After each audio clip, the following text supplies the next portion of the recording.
सभी को नमस्ते। आवाज आ रही है ना? गुड इवनिंग, सभी को नमस्ते। नमस्कार सभी को। हाँ, आ रही है ना आवाज? क्लियर आ रही है? कोई डाउट नहीं है, कोई दिक्कत नहीं है? उसके बाद बात शुरू करते हैं अपनी। जी सर, आ रही है, चलो ठीक है। आ, 2 से 3 बातों की चर्चा करूंगा, बहुत शॉर्ट में सेशन रहेगा अपना। 3 बातें हैं। हम परेशान जल्दी होते हैं, आप लोग बहुत परेशान होते हैं। आप लोग कह देते हैं धीर सर आपने कहा था वैकेंसी आएंगी, आ ही नहीं रही। आपने तो बोला था। अब आप कह दोगे कि सर धीर सर आप भी झूठ बोलते हो गया।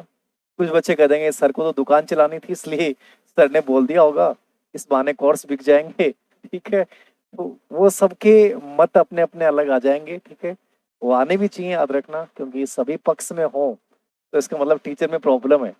टीचर की आलोचना नहीं हो रही है, टीचर की बातें नहीं हो रही हैं, तो इसका मतलब वो टीचर अच्छा इफेक्टिव नहीं है। टीचर की आलोचनाएं हो रही हैं तो इसका मतलब ठीक है, कहीं ना कहीं सही दिशा में चल रहा है। 2 चीजें होती हैं, मैंने आपको पहले ही बोला था, मैं आज जो बोलूंगा आपको 2 चीजें मेरे पास अपडेट है, वही बातें करूंगा। पहली चीज, मैंने इसलिए बोला कि वैकेंसी आएंगी क्योंकि वैकेंसी आएंगी। मैंने इसलिए बोला कि वैकेंसी आएंगी, इसका मतलब वैकेंसी आएंगी। वैकेंसी तो आनी है। जब हमें पता है कि लगभग 17,000 के आसपास ग्रेड फेस्ट की वैकेंसियां खाली हैं, तो वैकेंसी आनी है। और हर दिन पोस्टें बढ़ रही हैं। कल मुख्यमंत्री जी ने 11 विद्यालय में 11 स्कूल व्याख्याता के पद, 2-3 विद्यालय में बाड़मेर की शायद कोई स्कूल थी, 11 पद स्वीकृत की। मतलब इस प्रकार से यदि आप देखोगे ना हर महीने कि आज कृषि संकाय के इतने पद स्वीकृत किए गए हैं, आज नए विषय खोले गए हैं, आज इन इतने स्कूलों को क्रमोन्नत किया गया है, तो ये 17,000 तो ओल्ड डाटा है। आप ये मान के चलेगा कि स्कूल व्याख्याता के लगभग 18 से 19 हजार पोस्टें जो हैं वो फिलहाल खाली हैं। इनमें से 50% प्रमोशन होंगे। नियम ये होना चाहिए था कि सरकार सीक्वेंस में चल ही नहीं रही है। होना ये चाहिए था कि पहले डीपीसी होती, ग्रेड थर्ड की डीपीसी होती, ग्रेड सेकंड में लोग जाते। ग्रेड सेकंड की डीपीसी होती, ग्रेड फर्स्ट में लोग जाते। और ग्रेड फर्स्ट की डीपीसी होती, वो वाइस प्रिंसिपल या प्रिंसिपल के रूप में जाते। ये एक प्रोसेस होनी चाहिए थी। लेकिन सरकार ने जल्दबाजी के चक्कर में कि हमें तो ग्रेड थर्ड की जो 50,000 की नियुक्तियां हैं उनको हम बुलाएंगे चुनाव में जाकर के, देखिए हमने इनको नियुक्ति दे दी है। ये सीक्वेंस में प्रोसेस में चले ही नहीं। यदि प्रोसेस में चलते, ग्रेड फर्स्ट के पहले रिजल्ट आते, फिर ग्रेड सेकंड रिजल्ट आते, फिर ग्रेड थर्ड रिजल्ट आते, ग्रेड फर्स्ट को अब तक पोस्टिंग मिल जाती, ग्रेड सेकंड, ग्रेड थर्ड। इस प्रकार से बहुत सारे बच्चे आप में से ऐसे हैं जिनका 2 से 3 पदों में, मेरे पास लगभग 2-2.5 हजार बच्चों के मैसेज आए पर्सनली। उनमें से लगभग बच्चों का grade third, grade second, grade third, grade first ऐसे सिलेक्शन हो रहा है। लेकिन इन्होंने सीक्वेंस प्रोसेस नहीं की। तो पहली चीज थी डीपीसी। अब वो जो डीपीसी होनी है, याद रखना वो कब होनी है, 2024 में होगी। अभी तो डीपीसी इनसे होनी नहीं है क्योंकि इलेक्शन आचार संहिता लगने वाली है। तो कई बच्चे जो मेरे से पूछ रहे हैं कि सर वैकेंसी का क्या है, क्या होगा कि क्या नहीं होगा। ग्रेड थर्ड की जो वैकेंसी है, आप ये मान के चलिएगा, ग्रेड थर्ड की जो वैकेंसी है वो 2024 से पहले नहीं आएगी। और ये कब आएगी? जब ग्रेड थर्ड से ग्रेड सेकंड में डीपीसी होगी, याद रखना। और डीपीसी होने के बाद लगभग 19,000 के आसपास पद, संभावना मानी जा रही है कि अगले साल बहुत सारे रिटायरमेंट है, 19,000 पद के आसपास खाली होंगी।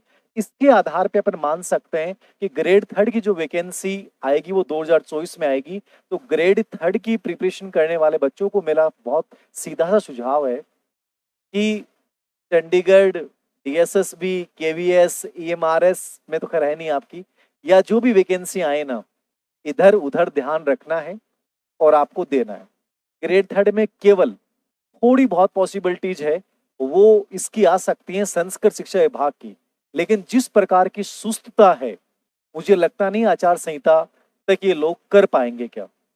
तो ग्रेड थर्ड के लिए बच्चों को मैं ही कहूंगा, यदि आप यदि लंबी पारी खेलने के लिए तैयार हैं तो मार्केट की बातों पे ध्यान मत देना चाहिए। धीर सिंह सर कहें कुछ भी कहें, देखो वैकेंसियां हमेशा आनी है। ठीक है, समय लग जाएगा, सरकारें कोई भी आए वैकेंसी तो आएगी, क्योंकि शिक्षक भर्ती का जो फंड होता है और रमसा के सीनियर तक लागू होने के बाद सेंटर से आता है। तो इनको पद तो भरने पड़ेंगे। और नई जो अवधारणा, नई आरटी 2009 को जो ये लागू कर रहे हैं, वो 12वीं तक लागू कर रहे हैं, तो उसमें इनको वेतन तभी मिलता है, इनको जो फंड आता है वो तभी आता है जब ये 10% से अधिक पद रिक्त नहीं रखते हैं। तो पद तो भरे जाएंगे। फिलहाल ग्रेड थर्ड में पद खाली नहीं है, ग्रेड थर्ड में पद खाली नहीं है, तो ग्रेड थर्ड से ग्रेड सेकंड में डीपीसी होगी, डीपीसी होने के बाद पद खाली होंगे।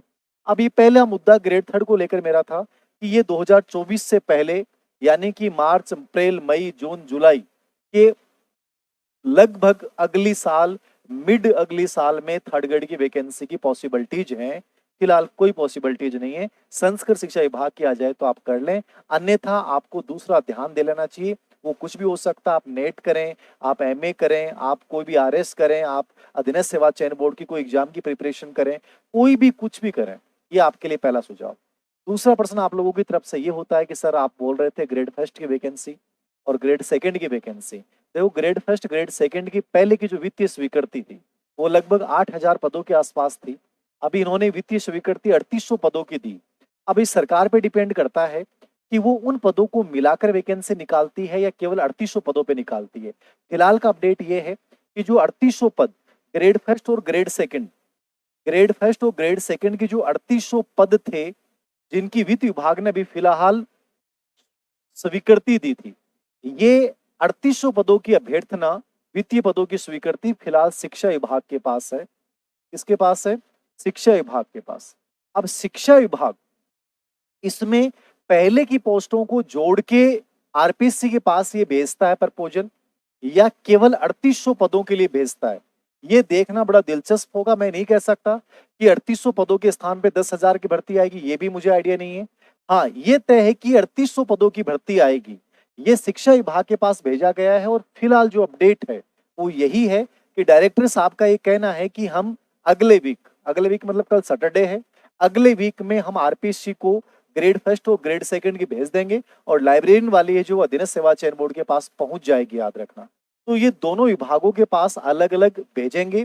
अब आरपीएससी इसको अक्टूबर फर्स्ट वीक में, यानी अक्टूबर फर्स्ट वीक अपन मान रहे हैं कि अक्टूबर फर्स्ट वीक जो है वो स्पेशली सबसे इंपॉर्टेंट है, क्योंकि यहाँ हो सकता है कि अक्टूबर फर्स्ट वीक में या सितंबर लास्ट में चुनाव आयोग, भारतीय चुनाव आयोग की का एक दल आएगा और वो स्थितियां देखेगा, और उसके बाद जो तीनों राज्य हैं उनमें से राजस्थान का नंबर हो सकता है शुरुआत में आ जाए, बाद में आ जाए, वो अपने ऊपर डिपेंड करता है। वो हो सकता है अक्टूबर फर्स्ट में आचार संहिता लगा दें, अक्टूबर सेकंड वीक में लगा दें। ज्यादा चांसेस हैं कि अक्टूबर सेकंड वीक में आचार संहिता लगे।